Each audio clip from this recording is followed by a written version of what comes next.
Hello, my name's Elsie. I'm 28 years old, and I gave birth to my beautiful son nearly a year ago. As much as I would love to say that these past few months have been amazing, I have to admit that it hasn't been. Let me start from the beginning. The first thing you should know about me is that I'm the daughter of a single mother who raised me in poverty. I've seen a woman juggle 4 jobs just to make sure that I had food on my plate and a good education. There's nobody in this world that I respect and I admire more than her. Seeing her work so hard inspired me to do the same, and I managed to get into a great college with a full scholarship. I picked up a few odd jobs to manage my expenses as well, and I was living well. During my last year of college, I met my now ex-husband, Peter. Peter and I met at the coffee shop that I worked at. He was a regular and happened to turn up one day at closing time when I was the only one there. We got to talking and we decided to go on a date. One date turned into many more, and then we were in an official relationship. One thing about Peter, he came from a very privileged background, and he let that show in every way possible. He never wore cheap clothes and almost always had the best version of every electronic gadget. He even had his own house by the age of 22. Anyway, I didn't care for his money. I knew firsthand how money never made me as happy as I was when it was only my mother and me. Peter and I got married after dating for 3 years. It was honestly one of the best days of my life. About 2 years after we got married, we were both ready to start trying for a baby. I got pregnant pretty quickly, and before I knew it, 9 months had passed and I was nearing my due date. Now, I wanted my mother to be by my side while I was giving birth because I wanted her to be there with me at all major milestones of my life. Unfortunately, my mom had to work, so she couldn't attend. My mom continued to work hard and refused to let me help out with money at all. The only way she'd accept help is if I bought her groceries or other important things that she probably wouldn't have been able to afford, so I did that instead. Anyway, I ended up giving birth to the most beautiful, perfect baby boy. I was discharged from the hospital the next day, and my mom came over that very day to meet me and the baby.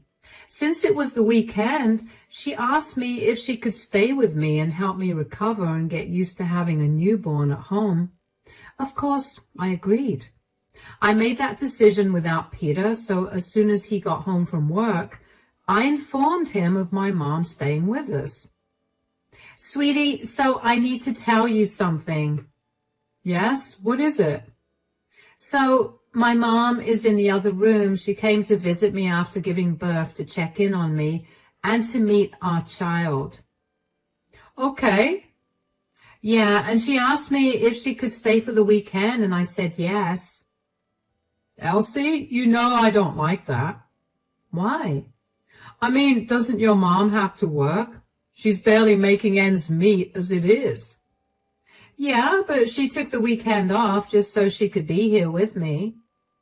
I don't think that's a very smart idea. Why? What's the problem you have with her being here? It's only one weekend. It's not like she's staying here for a month. I don't have a problem with her. Don't even lie. Tell me what the issue you have with her, or so help me God, I'll raise hell for you. Calm down. Look, you just gave birth and your hormones are all over the place. Why don't we just let this go? First of all, don't you dare blame my hormones for this. I am genuinely curious to know why you think it's a bad idea for my mother to be in our house and to be with me after I gave birth. Secondly, we're not letting this go till you answer my questions. Fine. If you really want to know, I'll tell you. I'm afraid that your mother is going to ask us for help with money because she took these 2 days off. What? You've got to be kidding me. When has my mom ever asked us for financial help? She hasn't yet. You never know when she could turn. You sound insane. This is my mother we're talking about. She refused to take money from us even when she was really struggling. What makes you think she'll ask us for money when we just had a child? Look, you're probably too caught up with your emotions to think logically. But what I'm saying is not that far-fetched either. No, you listen to me. The only person I wanted by my side while I went into labor was my mother. She felt horrible that she couldn't be there, and this is her way of making up for it. And if you really think that she's going to ask for money just because she missed 2 days of work, then I'll pay her that money myself. You have nothing to worry about. Okay, as long as you agree that it's going to come out of your wallet, I don't mind. You are a real piece of work. I hope you know that. I turned around and stormed away from Peter by that point. I couldn't understand why he'd suddenly had a problem with my mother, especially since she had never once given him a reason to believe that she was so cheap as to ask us for money because she missed a day of work for us. Like I said, she never even took money from me before I was married. I was too angry to talk to Peter for the rest of the day, but I was able to calm myself down by spending time with my son and my mother. During the second day of my mother's visit, Peter's younger sister, Irene, came over to visit me and the baby. The thing about Irene is that she's the black sheep of her family. She's just so different from the rest of them. She doesn't have the pride or the ego that the rest of her family has, and I have to admit that I admired her for that. She was in her last year of college, and she was doing well, as far as I knew. Because of how much I liked her, having her over was nice for me. Irene asked us if she could stay over with us for the night, considering the next day was a Sunday, and Peter and I had no objection to it. We spent the night playing a variety of games and ended it by watching a movie. That night, Peter apologized for being mean to my mother the other day, and I forgave him. I thought that would have been the end of it, but oh, how wrong I was. Monday morning, as I'm preparing Peter's lunch for him to take to work, I hear Peter furiously running down the stairs. He looked frazzled when he walked into the kitchen, and I was genuinely scared something happened to him. It's gone! Oh my God, it's gone! Whoa, what's going on? What's gone? My watch. The really expensive one, it's not there in my bedside drawer. Did you check your cupboard or the dresser? No, Elsie, I only checked one place and decided it was missing. Of course I looked everywhere. Okay, I'm sorry for asking a stupid question, but why don't we calm down a little and try to think rationally about where it could possibly be? I don't know any other place it could be. Besides, I didn't even take it out last week. I mean, we're both overtired from taking care of our child, and we're both constantly sleep-deprived now. Maybe you took it out, but you don't remember. You think I wouldn't remember taking out my $2,000 watch? You know I guard that thing with my life. I'm just listing out possibilities here. You don't have to get mad at me. Oh, no, I do have to get mad at you. I know for a fact that my watch was stolen, and there's only one person that I can think of who did this. What are you talking about? I'm talking about how your mother stole my watch. What? Do you realize how insane you sound? Do I really sound insane? Or am I just telling you the truth? I told you that letting her live with us was insane. Why in the world would my mother steal from you? Because she probably wanted to be compensated for her days off. My mom has no reason to do that. She adores you. And the last thing she'd ever do is steal from you. Besides, she doesn't care for watches, especially big chunky watches like yours. Who said anything about her keeping the watch? She probably sold it and kept all the money for herself. I mean, what more would you expect from a desperate scum like her? Excuse me? That is my mother you're talking about. You do not call her names. You have no proof of her stealing anything, so keep your thoughts to yourself. How can I? You were the one who allowed her to stay here, knowing full well that our house was full of things that she could easily pawn off to help her live a better life. I will not take you slandering my mother this way. Then ask her to pay up for the watch or return it to me. If she can't, then you said that you would help her out, so I expect you to pay me back. Are you being serious right now? Believe me, Elsie, I've never been this serious in my life. Peter scowled at me and then left the house in a huff. I was in shock. I never expected Peter to accuse my mother of stealing his stupid watch. My mother was the most honest and hard-working person I knew. She couldn't even hurt a fly, let alone steal an expensive watch.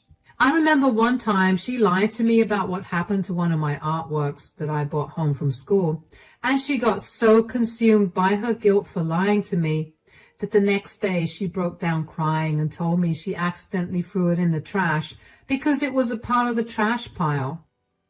My mother would never have been able to keep a secret that big for longer than an hour. I knew her that much. I had nothing to worry about there.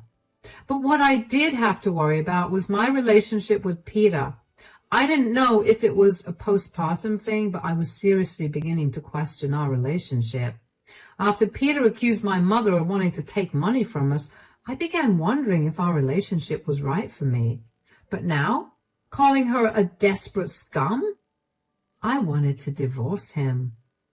I didn't immediately take any action, though. After all, I still didn't know if my emotions were all too heightened because I just gave birth.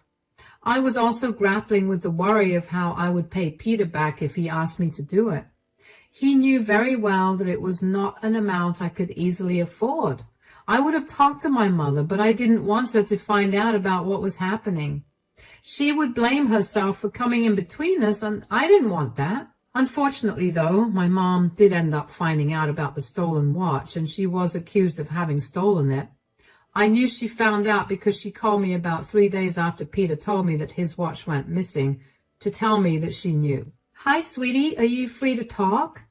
Oh, hi, Mom. Of course I'm free to talk, and yes, before you ask, I'm doing good, and so is your grandson, and yes, I'm feeding him well.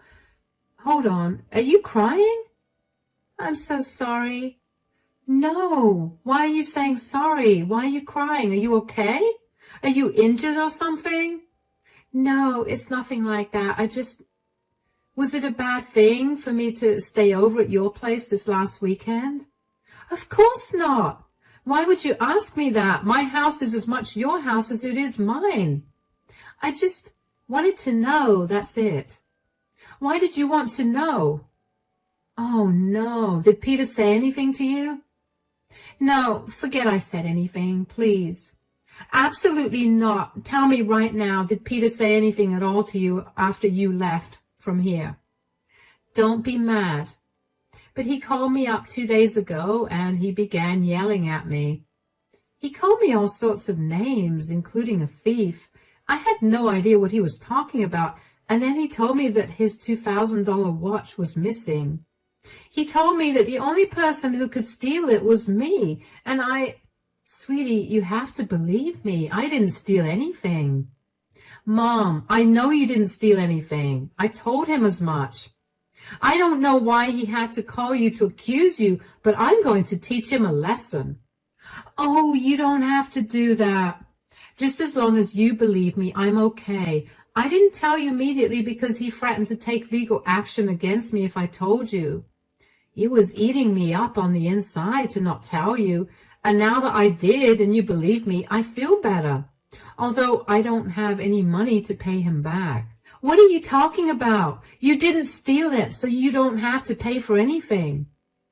Yeah, you and I know that, but Peter does not. He sounded very angry when he told me that I had a week to pay for his lost watch. You don't have to worry about that at all, okay, Mom? Let me take care of this. I'm going to find this watch for him, and then when he least expects it, I'm going to hand him divorce papers. Divorce? I didn't want things to get this bad, sweetie. You can't divorce the man. You love him. He's the father of your child. I loved him, yes, but this is not the man I fell in love with. This is a man that cares more about himself than anyone else, and I've been blind to it for so long. I draw the line at him hurting the one person in the world I look up to the most. Okay, sweetie, I'll be here to help you out with whatever you need. Thank you so much for sticking up for me and for believing me. Of course, Mom. Now, you try to forget all about this and let me take care of things. Anger, pure, unfiltered anger is what I felt after that call. I couldn't believe the lengths that Peter would go to just to belittle my mother. Calling her names and demanding she pay for the watch was not something I could tolerate. So I decided to do some digging. I went to all the reputed jewelry stores in our town and even scoured the internet for any traces of the watch. I hadn't found anything. That left only one place, the pawn shops. I went to practically all the pawn shops in town. Don't ask me how I managed to do that and take care of a newborn. Let's just say that when your mother's instincts kick in, you suddenly become a superhuman who's able to complete any task, whether child-related or not. Anyway, none of the major pawn shops in my town had the watch, and just as I was about to give up, I remembered that there was a tiny pawn shop just 3 blocks away from my house. I crossed my fingers and hoped that the watch would be there, and wouldn't you know it, it was. The pawn shop owner let me have a look at the watch, and after a little prodding and begging, he finally told me who sold it to him. I was so beyond shocked at who stole the watch that I asked him if I could see the CCTV footage of the day. He let me see it, and when I confirmed that he was telling the truth, I asked him for a printout of the culprit in the store that day. I also made a quick phone call and found out why the watch got stolen in the first place. When I found the watch, it had already been a week since it got stolen, and it had also been a week since Peter talked to me. So I couldn't wait to get back home and shove the evidence of the thief in his face. Thankfully, Peter was at home when I got back. So I went around to a few pawn shops today to search for your watch. The watch that your mother stole from me, and did you find anything? I did find the watch, yes. But I asked the pawn shop owner about who sold the watch and when. Did he tell you that your mother stole it? Is this your roundabout way of apologizing to me? No, I have nothing to apologize for. What do you mean? The pawn shop owner told me the funniest thing. Apparently someone did sell him the watch last weekend, and it wasn't my mother. What? Then who was it? It was your sister, Irene. What? That's impossible. I knew you'd doubt me, so I asked the owner to give me photographs of the CCTV footage of the day that Irene walked into the shop and sold him the watch. Here you go. There she is, clear as day, and there is the watch on the counter. And before you question if it really is your watch, the watch is engraved with your initials on the back. But why would Irene steal from me? It's simple. I called your mother, and it turns out that she cut Irene off because she caught Irene stealing from her, too. Irene probably got desperate for money, and she stole from you. And it was the perfect opportunity for her to come over when my mom was there because she knew how much you looked down on my mom. Look, I'm really sorry. I didn't mean to. Save it. I don't want to hear any apologies from you. All I want is for you to call Irene over and confront her about this whole thing. I'll definitely do it. In the meantime, I know you don't want any apologies, but I really am sorry for all of this and for all the things I said. Are you really sorry? Or is this just an apology meant to make me happy for the moment? Are you going to turn on my mother again when something else of yours goes missing? I explained to you why I thought that way. I still agree with my reasoning. It's just that this time your mom didn't do anything, and I was wrong. I'm sorry, okay? Whatever. Just call Irene over so you can talk to her about this. Hearing that Peter still thought he was right for being so elitist made one thing clear in my mind. I needed to divorce him. One of the first things I ever opened up to him about was how much I loved my mother. He knew how important she was to me. He knew how selfless my mother was, yet he couldn't look past her class to see the person she truly was. While Peter called Irene up and asked her to come over to our place that weekend, I went out to file for our divorce. When Peter was at work, I gradually packed up my things and shifted them to my mom's place. My mom was helpful, but she was silent for the most part. I knew that she was inwardly berating herself, but I also knew that I did not have the mental capacity at that point to explain things to her in a better manner. I just always reassured her that she was not the reason for everything that was happening. You know what else is funny, though? Peter never once realized how empty the house was getting with each day that passed. By the end of the week, only the bare bones of our house were there, and Peter barely recognized the difference. That only made me feel better about the decision I made to leave him. Anyway, that weekend, Irene came over. I could tell that Peter was trying his best to keep his cool and make sure that he would not explode in anger at his sister. When I opened the door to Irene, she looked pale and sweaty. She nervously greeted me. Hi guys, how's everything going? Irene, sit down. What's going on? I hope everything's fine. It's not. We know what you did. Do you want to explain yourself? What are you talking about? I'm talking about how you stole my $2,000 watch last weekend and then pawned it off. I didn't do that.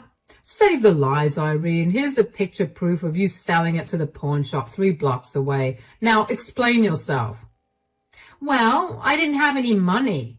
Mom cut me off because she caught me lying about how much money I needed. She barely gave me much money to begin with, and I was barely getting through each month. I tried for months to find a job, but everywhere I applied either turned me down or never responded. I needed to get some money somehow. So, you couldn't have just asked me for some help. You had to steal from me? You don't think it's humiliating to ask you that? You never miss a chance to shame me for asking you for help, be it money or anything else. Oh, I have to agree with you on that. What? Why are you agreeing with her? Because she's right. You make it so hard for anybody to approach you for help because you always lord it over them as some insult. We can talk about this later. No, actually, I don't want to talk about this later. Here's the divorce papers. I'm moving out. What? What is this? Why are you divorcing me? I don't want to be with a man that would so willingly accuse my mother of stealing from him and then calling her a desperate scum just because she earns less than him. Not to mention, you didn't even apologize for anything that you said. You cannot be serious, Irene. This is all your fault. If you hadn't stolen my watch, I wouldn't have to deal with a divorce. No, Irene, you are not to blame for the divorce at all. Look, I get how hard it is to get a job right now, and I'm sure that I could help you find something.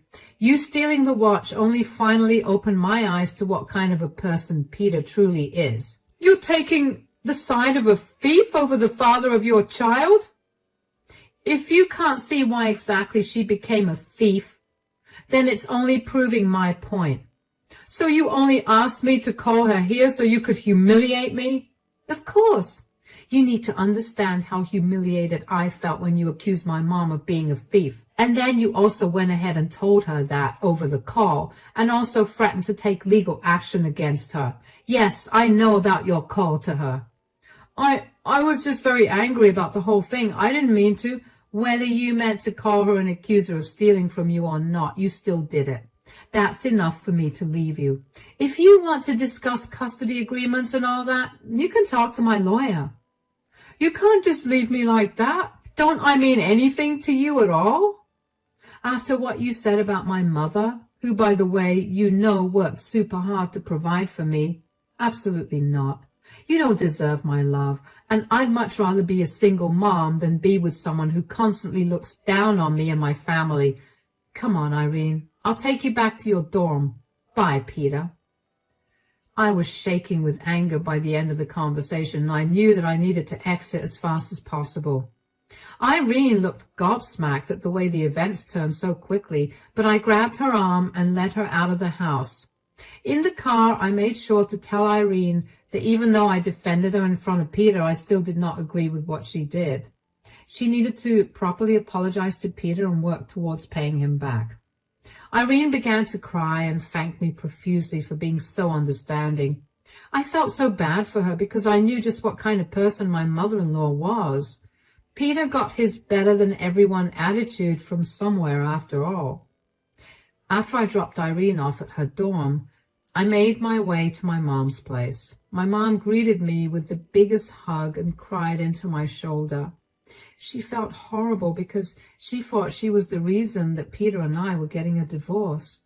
But after a long conversation, I helped her realize why that was not the case. Peter did not stop trying to get in contact with me, but I made it explicitly clear that I wanted nothing to do with him and that if he wanted to talk to me, he could go through my lawyer. Thankfully, Peter realized eventually that I was not going to back down on my decision, so he signed the papers and we got divorced pretty quickly. We had also signed prenups, and that made the entire process so much easier. As for custody of our child, my state favors the mother, so I managed to get full custody. But Peter got visitation every weekend, and for the sake of our child, I decided to be as civil as possible with Peter. That will obviously stop the second that Peter starts bad-mouthing me or anybody that he considers beneath him to our son. Anyway, it's been a good few months since Peter and I got a divorce, and Peter still texts me from time to time to tell me that he regrets what he said every day. He tells me that he still loves me, but I can't help but think that it isn't true, especially since he had been so ready to put me and my mother through financial ruin over a watch. Because I never replied to him, he suddenly switched from professing his love for me to telling me I was a poor, disgusting scum who only used him. I could tell that he was saying that to get a rise out of me, but I also couldn't help but wonder if he thought that way of me throughout our relationship. I got a lot of calls from Peter's family calling me a pathetic person for leaving Peter and for helping Irene get a job. I blocked them all, moved on with my life. My divorce from Peter ended up bringing me some really good luck because the very same day our divorce got finalized, I got a huge promotion at work. So I can now live a lot more comfortably and I can save up a lot more for my son. Right now, I still live with my mother because my income is also helping her, and she means the world to me. I've learned my lesson. I'm never going to let anyone belittle me or my family ever again. Thank you for listening to my story.